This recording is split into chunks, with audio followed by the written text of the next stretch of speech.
For this next project, make sure you download the Parkour GIFs folder from the Moodle page, and inside of that folder you've got 3 different subfolders. You've got different GIFs for short, medium, and long, and we'll talk about what those mean when we start creating this actual animation. Next, let's jump into Adobe Animate and create our document. Now, rather than using the default document creation, I like to go up to File and down to New and create an HTML5 canvas from here because I can type in the height and width on the start. So the width is going to be 800 pixels by a height of 450 pixels, and our frame rate is going to be set to 24 frames per second. It's a good low number, but it'll work for the kind of animation that we want to do. So 24 is set. We'll say OK. And then I'm going to zoom in to fit to window so I can see everything. Now your palettes may look a little bit different from how I've got mine set up, but as long as we can see our tools, our stage and timeline, and also our properties panel, those are the 4 main palettes that we'll use for this project. Now the next thing we need to set up are our keyboard shortcuts. If you're working on a desktop like I am, and you've got a traditional keyboard, you can see the different function keys at the top of that keyboard. Those function keys are helpful for creating new frames and doing different things in Animate. But those function keys are also being used to help control my computer. For instance, if I hit F1 and 2, I can control the brightness, or if I hit F3, I can toggle different windows on my screen. And if I wanted to use just the plain old function, then I'll have to hit the function key to access those. If you're working on a laptop, especially one of the newer laptops that don't have the function keys, it's got the little power bar, you have to open up the a special button by itself to access the function keys, and it just makes it a lot more difficult than having those quickly and easily at hand. So let's customize our keyboard shortcuts. If you go up to Animate, go down to Keyboard Shortcuts, and this will list out all of the different keyboard shortcuts Animate uses. And there's a lot of them, and you can actually customize these. Let's do a search for the word frame, and you can see these are keyboard shortcuts that tend to affect the frames in some way. What we want to do is to be able to add or remove or delete away frames, keyframes, and blank keyframes. So I'm going to scroll down, and I'm looking for things like clear keyframe or insert frame. I'll scroll down a little bit further. Here we go.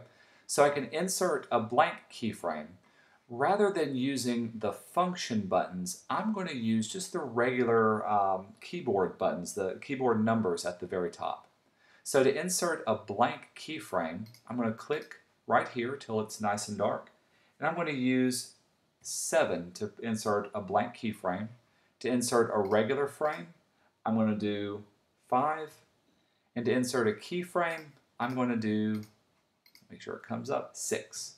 So 5, 6, and 7 will be placed right there. You may be wondering why I'm doing this. Well, frames are less often used, so there's 5, but keyframes and blank keyframes, 6 and 7, are used most often.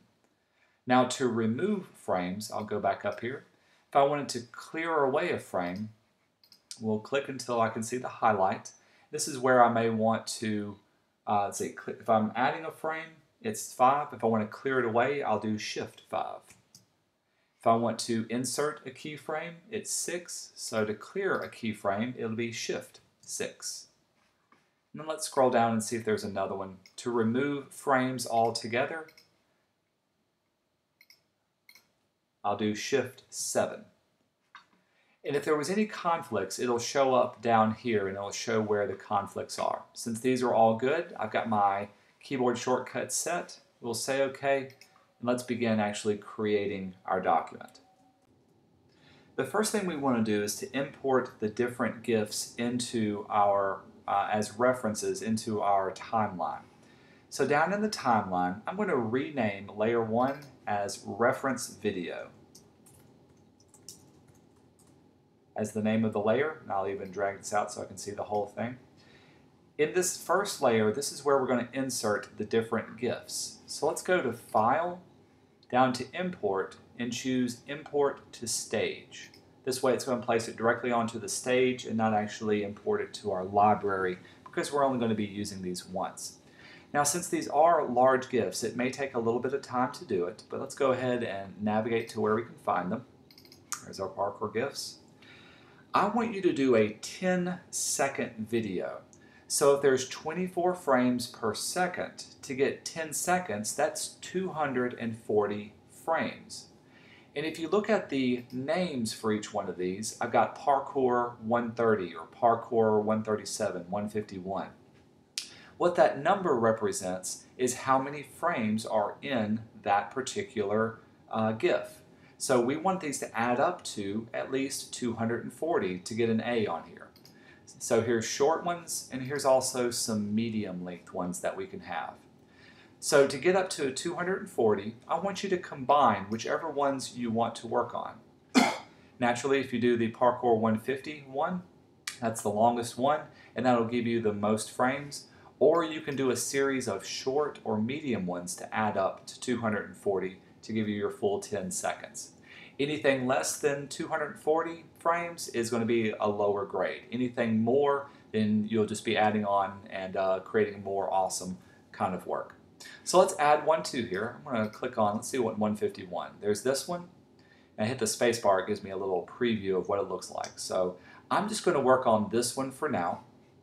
We'll hit open.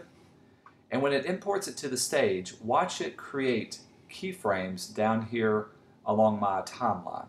Again, depending on the length of it, it may take a little time to do this because these are rather large files and they have a lot of different frames that they're having to import to our stage.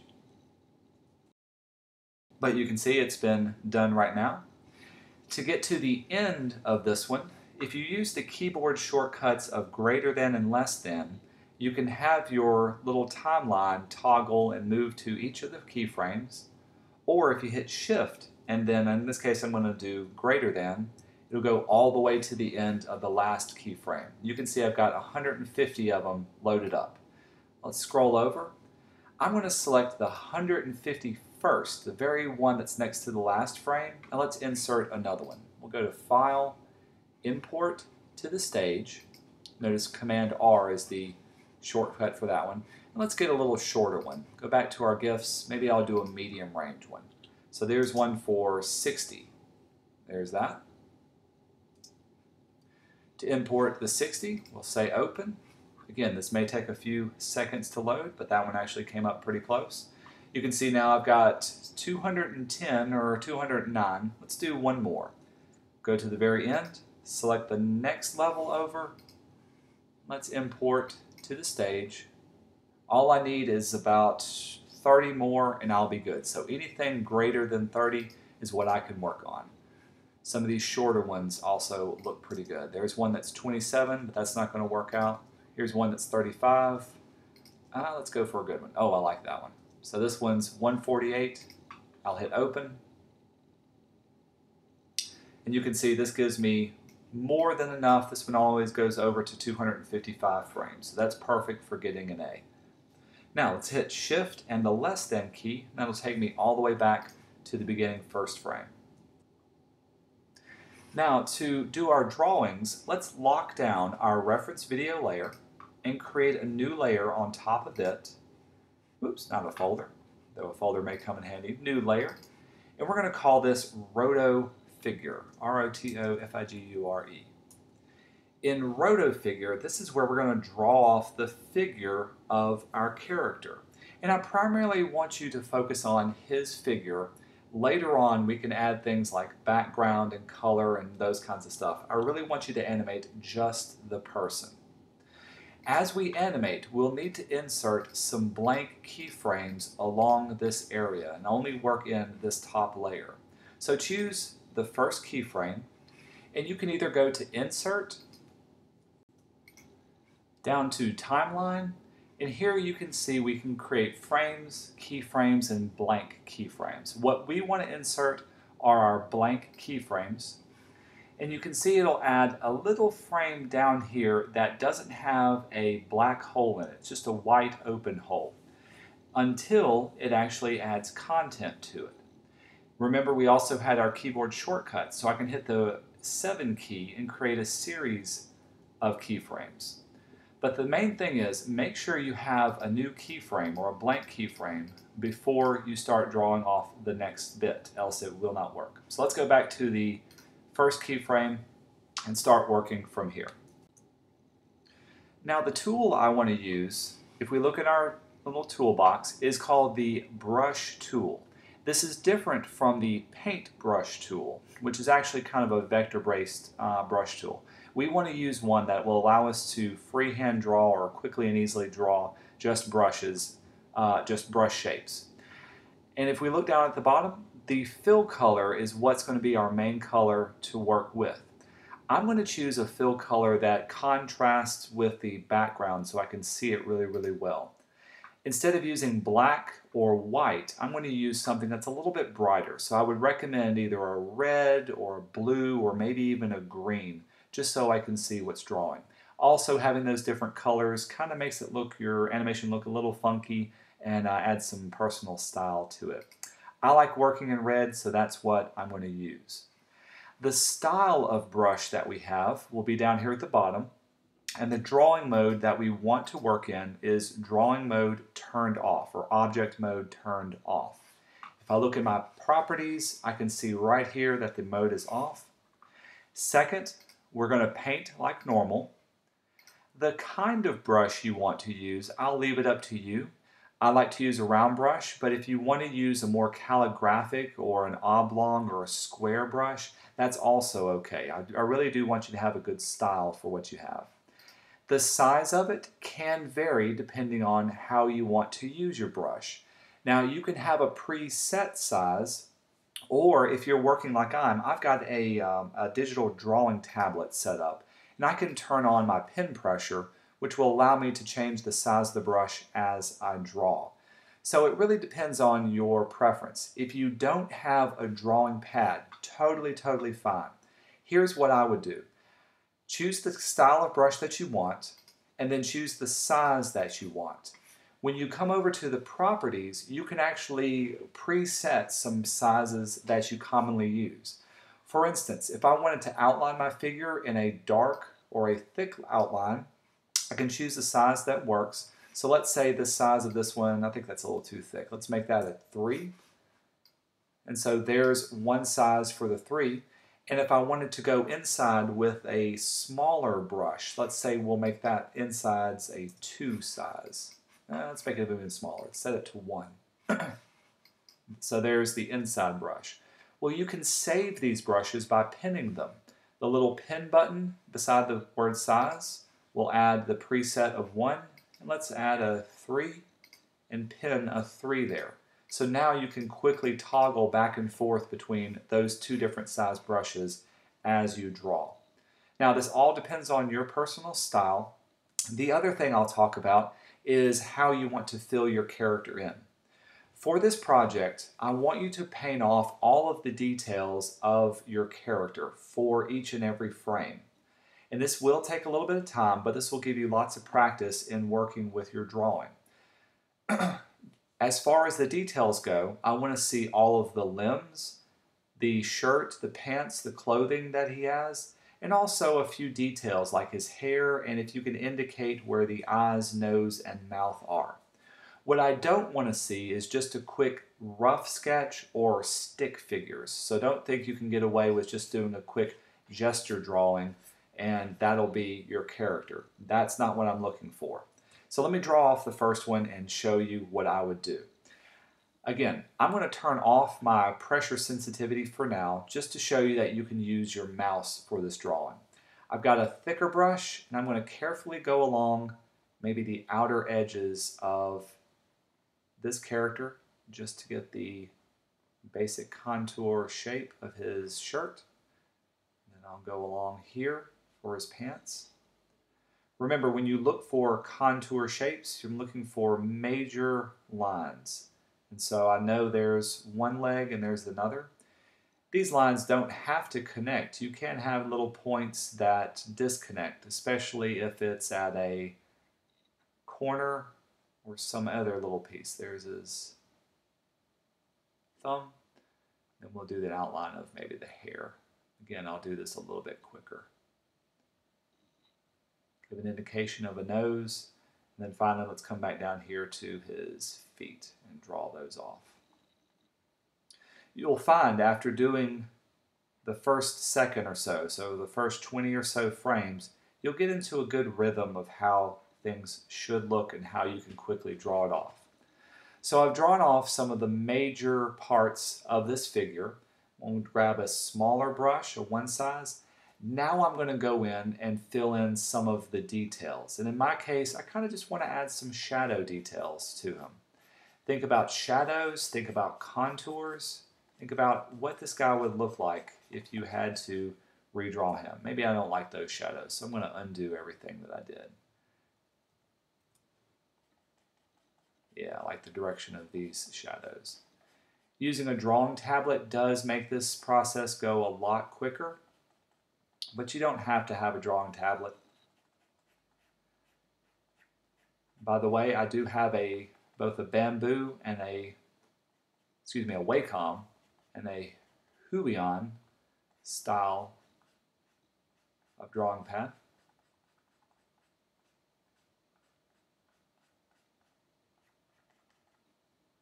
Let's add some shadow details to his arm.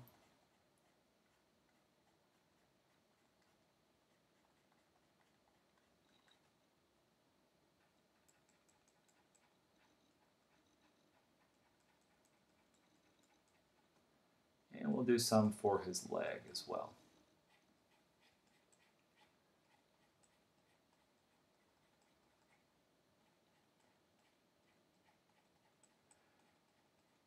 Now I've done this in practice a lot, and depending on the kind of details that you want to add, it will take a long time to draw off each one. So I'm not asking you to do lifelike or heavily detailed details. What I'm really looking for is really more of a style that you're interested in.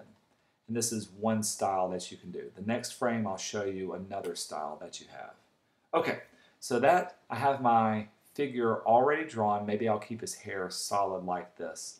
And I can turn off the visibility of my reference photo and you can see this is what I'm left with. It's kind of a crude but interesting little representation of my character. And this is simply one frame that I have. We'll turn on our reference video again. To move to the next frame, hit the 7 key in my case. And that'll create a new blank keyframe and make sure it's a blank keyframe. Then I have to go back and redraw him again. So let's choose my brush.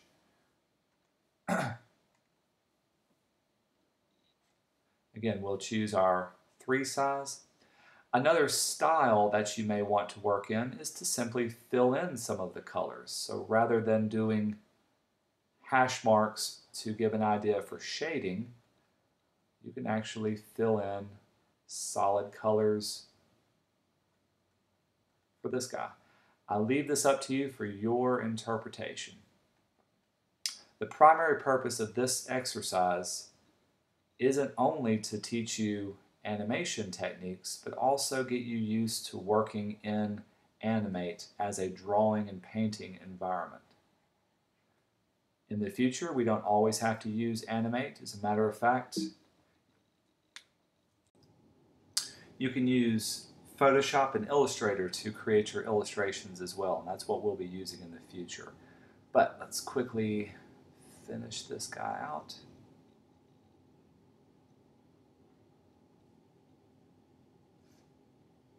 There.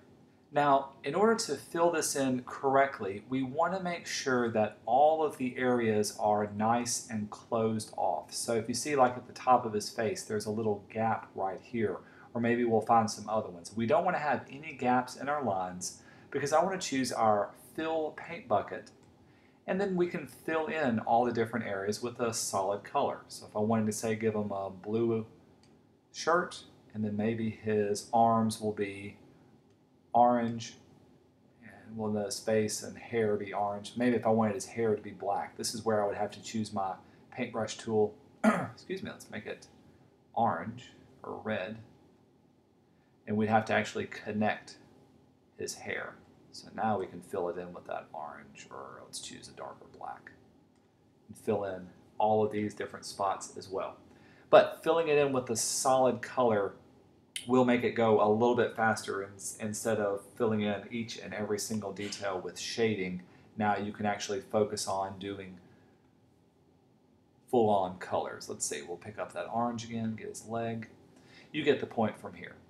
The main thing is, when we turn our reference back on, we hit 7, make a new frame, and redraw that frame, getting all of the major details that create over the figure.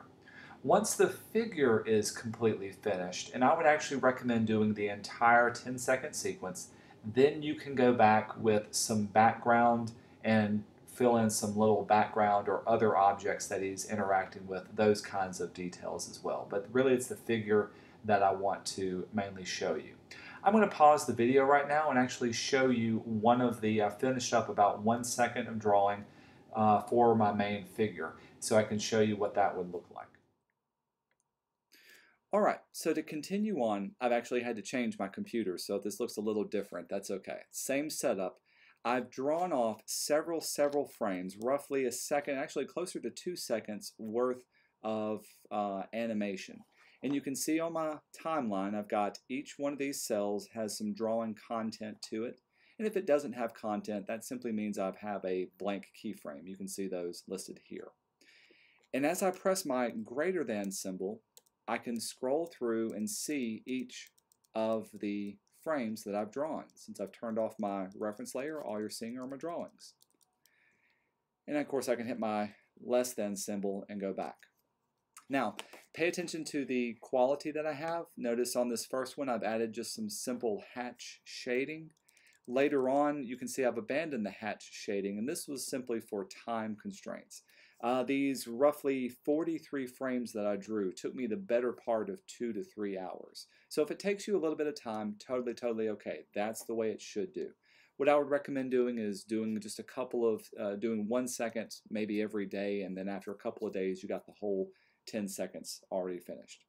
So to play this, I can move my playhead back to the beginning frame, and I can hit the return key, and you can see it will play through all of the frames that I have. And then of course it stops when it reaches the end of my drawing. Now if I want to loop through, I don't want it to play all the way to the end. I just want to play over and over again these same 43 frames. At the very bottom you can select looping, which is this option here. And this will give you a little selector to say what frames you want to loop through. And so since I've finished all of these, I've set my loop up. I can hit my return key, and now it'll play all the way through all of these, and when it reaches the end, it goes back to the beginning and plays over again. And it's kind of cool, especially once you start to see everything come to life. Now this is playing at a slightly slower frame rate than what the finished product will be. And you can see this frame rate down here. It's closer to 12, 14 frames per second, roughly half the speed. The reason why it's playing so slow is simply because your computer has to render this over and over again. So once I've finished it and I'm ready to export it, again, you'll finish out the full 10 seconds to get an A. Let's go up to File. Do make sure to save your Animate file, and this will be a large file once it's finished. But what I want you to upload is an animated GIF of your final product. So we'll go to Export, choose Export Animated GIF, and this will open up another window which gives me all of my options. Now remember, animated GIFs, these are simple image types that will allow you to save only one particular color spectrum, and you can make it animated. If you look off to the right hand side, of course the file type we're doing is a GIF. We want to turn off transparency so that I can actually see my background, and this will turn the background to a solid white. Since I'm only working in one color spectrum, this is okay, but if you wanted to, you can increase your colors or increase the amount of dither or the amount of roughness that it is. I'm going to keep everything exactly the same. The only thing I want to do is to make sure looping is set to forever, and you can see it'll get all of these frames. You can even hit the play button and it will give you a preview of what it looks like. You can stop, back it up, hit play, and again it's going to play at a slower frame rate. However, when I hit save, and I'll save mine to my desktop, so I'll just call it parkour for now. There's the desktop. Hit save.